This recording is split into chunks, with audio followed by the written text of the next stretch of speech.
प्रभु तेरी वाणी जीवन की रोटी, नैनों की ज्योति अंधेरा मिटाती।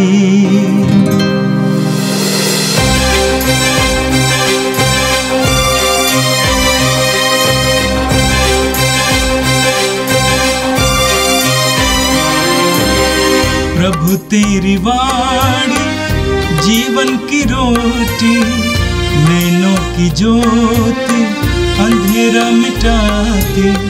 प्रभु तेरी वाणी जीवन की रोटी, नैनों की ज्योति अंधेरा मिटाती। वाणी वाणी वाणी वाणी वाणी पवित्र है, शाश्वत है, जीवन का मन्ना है। 4 जनवरी बुधवार। पहला पाठ संत यूहन्ना का पहला पत्र, अध्याय 3, वाक्य संख्या 7 से 10। बच्चों, कोई भी तुम्हें नहीं बहकाए। जो धर्माचरण करता है वह उनकी तरह निष्पाप है। जो पाप करता है वह शैतान की संतान है, क्योंकि शैतान प्रारंभ से पाप करता आया है। ईश्वर के पुत्र इसीलिए प्रकट हुए कि वह शैतान के कार्य समाप्त कर दे। जो ईश्वर की संतान है वह पाप नहीं करता, क्योंकि ईश्वर का जीवन तत्व उसमें क्रियाशील है। वह पाप नहीं कर सकता, क्योंकि वह ईश्वर से उत्पन्न हुआ है। ईश्वर की संतान और शैतान की संतान की यह पहचान है। जो धर्माचरण नहीं करता वह ईश्वर की संतान नहीं है, और वह भी नहीं जो अपने भाई को प्यार नहीं करता। यह प्रभु की वाणी है। संत यूहन्ना के अनुसार पवित्र सुसमाचार, अध्याय 1, वाक्य 35 से 42 तक। दूसरे दिन यूहन्ना फिर अपने 2 शिष्यों के साथ वहीं था। उसने ईसा को गुजरते देखा और कहा, देखो ईश्वर का मेमना। दोनों शिष्य उसकी यह बात सुनकर ईसा के पीछे हो लिए।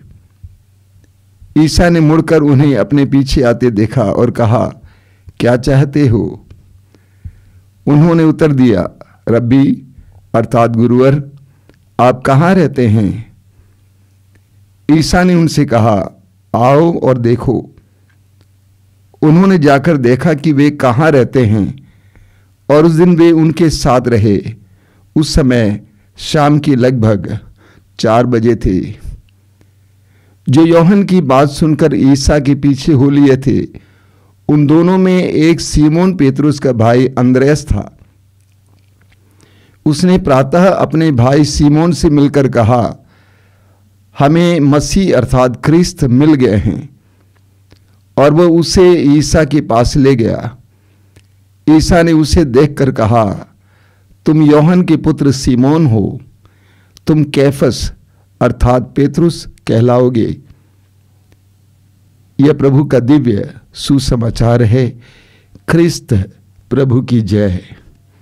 मेरे प्रिय भाई और बहनों, आज का पहला पाठ यूहन्ना के पहले पत्र से लिया गया था, अध्याय 3, उसके वाक्य 7 से 10 तक। यूहन्ना कहते हैं, बच्चों, कोई तुम्हें बहकाए नहीं। जो धर्माचरण करता है वह उनकी तरह निष्पाप है। जो पाप करता है वो शैतान की संतान है, क्योंकि शैतान प्रारंभ से पाप करता आया है। ईश्वर का पुत्र इसलिए प्रकट हुआ कि वह शैतान के कार्य समाप्त कर दे। मेरे प्रिय भाई और बहनों, पवित्र वचन कहता है कि हम में से हर मनुष्य पापी है। स्तोत्रकार कहता है स्तोत्र 51 में कि मैं तो अपने माता के गर्भ से पापी हूं और जन्म से ही अपराधी हूं। रोमी अध्याय 3 वाक्य 23 में संत पौलुस कहते हैं कि सब ने पाप किया और सभी ईश्वर की महिमा से वंचित हो गए। और हर मनुष्य पाप के अधीन होने के कारण शैतान के अधीन हो जाता है। यूहन्ना के सुसमाचार की अध्याय 8 वाक्य 34 में हम पढ़ते हैं, प्रभु यीशु स्वयं कहते हैं, जो पाप करता है वो पाप का दास है, गुलाम है। लेकिन प्रभु यीशु इस संसार में आए, जैसा कि आज आपने पहले पाठ में सुना, ईश्वर का पुत्र इसीलिए प्रकट हुआ कि शैतान के कार्य समाप्त कर दें। प्रभु यीशु इस संसार में आए ताकि हमारे जीवन में शैतान ने जो कार्य किया है उन सारे कार्यों को समाप्त कर दें, नष्ट कर दें और हमें शुद्ध कर दें और उनकी तरह बनाएं। ये प्रभु यीशु का मिशन था, प्रभु यीशु का कार्य था। वचन में आपने सुना, जो धर्माचरण करता है उनकी तरह है। उनकी तरह मतलब यीशु की तरह। प्रभु यीशु इस संसार में आए ताकि शैतान के सभी कार्यों को हमारे अंदर समाप्त करके हमें उनकी तरह बनाए। लेकिन जो पाप करता है वो शैतान की संतान है। जो पाप करता है वो शैतान की संतान है। ईश्वर की संतान और शैतान की संतान में क्या फर्क है, हम यहाँ पे वचन में सुनते हैं आगे। जो ईश्वर की संतान है वह पाप नहीं करता, क्योंकि ईश्वर का वचन तत्व उसमें क्रियाशील है। वह पाप नहीं कर सकता क्योंकि वह ईश्वर से उत्पन्न हुआ है। ईश्वर की संतान और शैतान की संतान की पहचान यह है, जो धर्माचरण नहीं करता वह ईश्वर की संतान नहीं है, और वो भी नहीं जो अपने भाई को प्यार नहीं करता।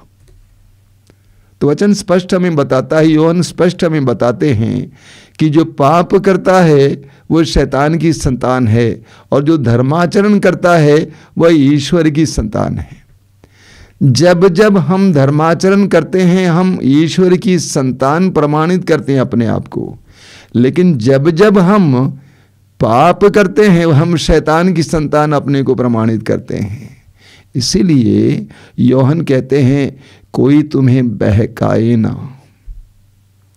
हम बहक सकते हैं, हम धर्माचरण करते करते यानी अच्छा जीवन जीते जीते, पवित्र जीवन जीते जीते बहकाए भी जा सकते हैं, पाप के अधीन भी हो सकते हैं।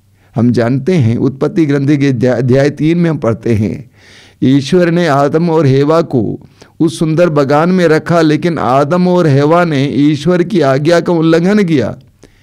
ईश्वर ने हेवा से पूछा कि तुमने ऐसे क्यों किया? हेवा ने कहा, सांप ने मुझे बहका दिया। आज का पाठ हमारे लिए बहुत महत्वपूर्ण है। हम इस संसार में रहते हैं और संसार में बहुत सारी बातें हैं जो हमें बहकाती हैं, ईश्वर के मार्ग से भटकाती हैं। बहुत सारे ऐसे आकर्षण हैं जो ईश्वर के और प्रभु के मूल्यों के विपरीत हैं, और हम उन आकर्षणों में फंस जाते हैं और हम आसानी से बहकाए जाते हैं। यूहन्ना कहते हैं कि आप बहकाए ना जाएं, आप प्रभु के प्रति पूरी तरह से निष्ठावान रहें, पाप को त्याग कर धर्माचरण किया करें, हम ईश्वर की संतान बने रहें। और आज के सुसमाचार में हमने प्रभु यीशु के प्रथम शिष्यों के बारे में सुना। यूहन्ना का सुसमाचार अध्याय 1 वाक्य 35 से आपने वचन में सुना, दूसरे दिन यूहन्ना फिर अपने 2 शिष्यों के साथ वहीं था। उसने ईसा को गुजरते देखा और कहा, देखो ईश्वर का मेमना। दोनों शिष्य उसकी ये बात सुनकर ईसा के पीछे हो लिए। यूहन्ना बपतिस्मा को छोड़कर यीशु के पीछे हो लिए। ईसा ने मुड़कर उन्हें अपने पीछे आते देखा और कहा, क्या चाहते हो? वास्तव में अंग्रेजी में इसका अनुवाद है, what are you looking for, यानी क्या ढूंढ रहे हो। प्रभु यीशु का यह प्रथम सवाल था अपने शिष्य से, क्या ढूंढ रहे हो। मैं सोचता हूं कि हम विश्वासियों के लिए, मसीहियों के लिए भी यह महत्वपूर्ण सवाल है। प्रभु हम में से हर एक से यही सवाल करते हैं, क्या ढूंढ रहे हो? इस संसार में क्या ढूंढ रहे हैं? हम क्या ढूंढ रहे हैं? शिष्यों ने जवाब में क्या कहा? रब्बाई यानी गुरुवर, आप कहाँ रहते हैं? शिष्यों ने कहा कि हम आपका निवास स्थान ढूंढ रहे हैं।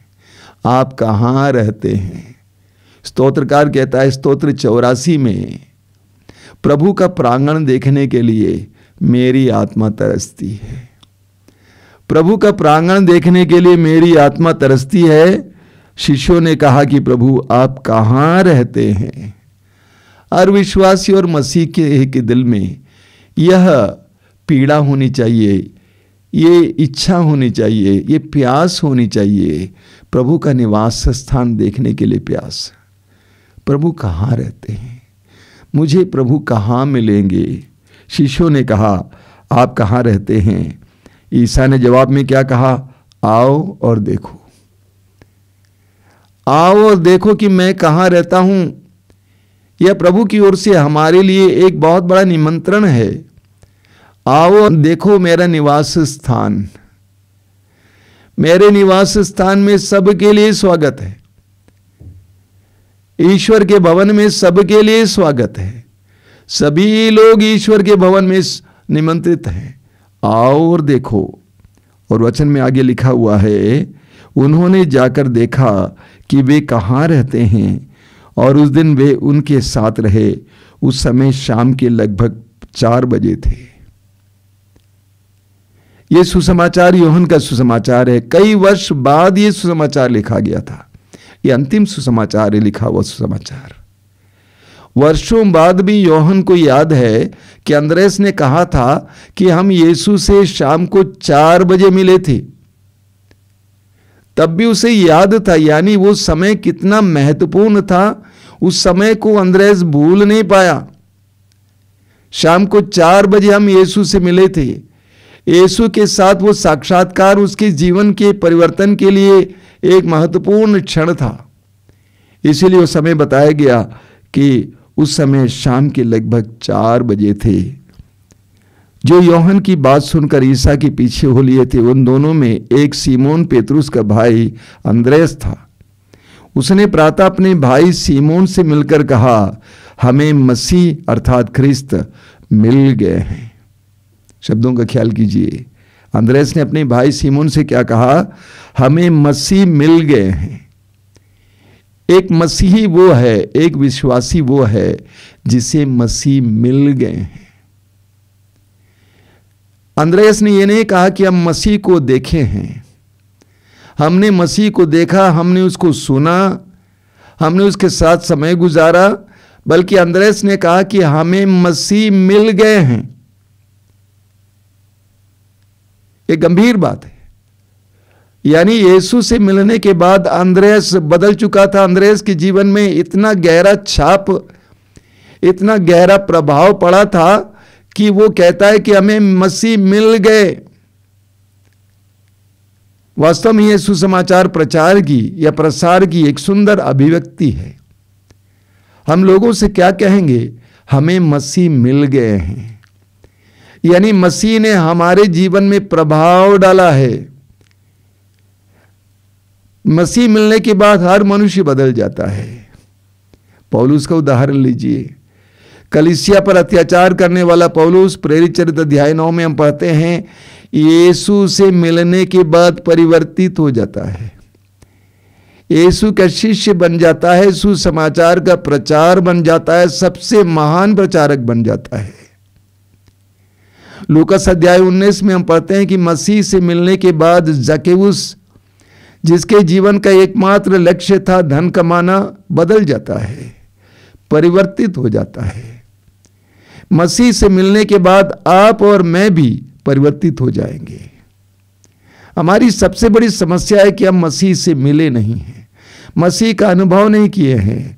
अगर हम मसीह का साक्षात्कार करेंगे, मसीह से मिलेंगे, तो हमारा जीवन बदल जाएगा और हम चुप नहीं रह पाएंगे।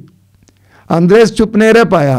अंद्रेस सीधे अपने भाई सीमोन के पास जाता है, कहता है कि हमें मसीह मिल गए हैं, और सीमोन को भी यीशु के पास लेके आता है। और हम जानते हैं सीमोन बाद में पेतरुस अर्थात कलीसिया का चट्टान बन गया। मेरे प्रिय भाई और बहनों, आज के दोनों पाठ हमारे लिए बहुत महत्वपूर्ण हैं। दोनों पाठ हमारे लिए बहुत महत्वपूर्ण है। पहले पाठ में यूहन्ना ने हमें समझाया कि हम ईश्वर की संतान बने रहें, हम बहकाए ना जाएं, हम शैतान के वश में ना पड़ें, हम शैतान के अधीन ना हों। और सुसमाचार में हमने सुना कि मसीह से मिलने के बाद कैसे अंद्रेस का जीवन और बाद में सीमोन का जीवन परिवर्तित हो जाता है। हम प्रभु से मिलने के लिए लालायित रहें, प्रभु को खोजें, प्रभु को पाएं, प्रभु के साथ एक नया जीवन जिए। इस नए वर्ष में ये हमारे लिए बहुत सुंदर उपदेश है, शिक्षा है। आइए हम प्रार्थना करें। प्रभु यीशु, धन्यवाद देते हैं आज के सुंदर वचनों के लिए। तेरे पवित्र वचनों के द्वारा तू हमारे जीवन में एक नया आयाम लाता है, तू हमें नया मार्ग दिखाता है। तेरे पवित्र वचन के द्वारा हमें तेरा एहसास होता, अनुभव होता है। जिस तरह अंद्रेस ने तुझे पाया, उसी तरह मुझे तुझे पाने की कृपा दीजिए, तुझे ढूंढने और पाने की कृपा दीजिए, ताकि मैं भी दूसरों के लिए सुसमाचार का माध्यम बन सकूं। ए प्रभु यीशु, इन वचनों को सुनने वाले मेरे भाई बहनों को आशीर्वाद देना। वे जहां कहीं भी आज के दिन जाए, वहां पर उन्हें तेरी उपस्थिति का एहसास हो, तेरे संरक्षण और तेरी सुरक्षा का एहसास हो। हमारी प्रार्थना को स्वीकार कर, आमीन। प्रभु तेरी वाणी जीवन की रोटी, नैनों की ज्योति अंधेरा मिटाती। वाणी वाणी वाणी वाणी वाणी पवित्र है, शाश्वत है जी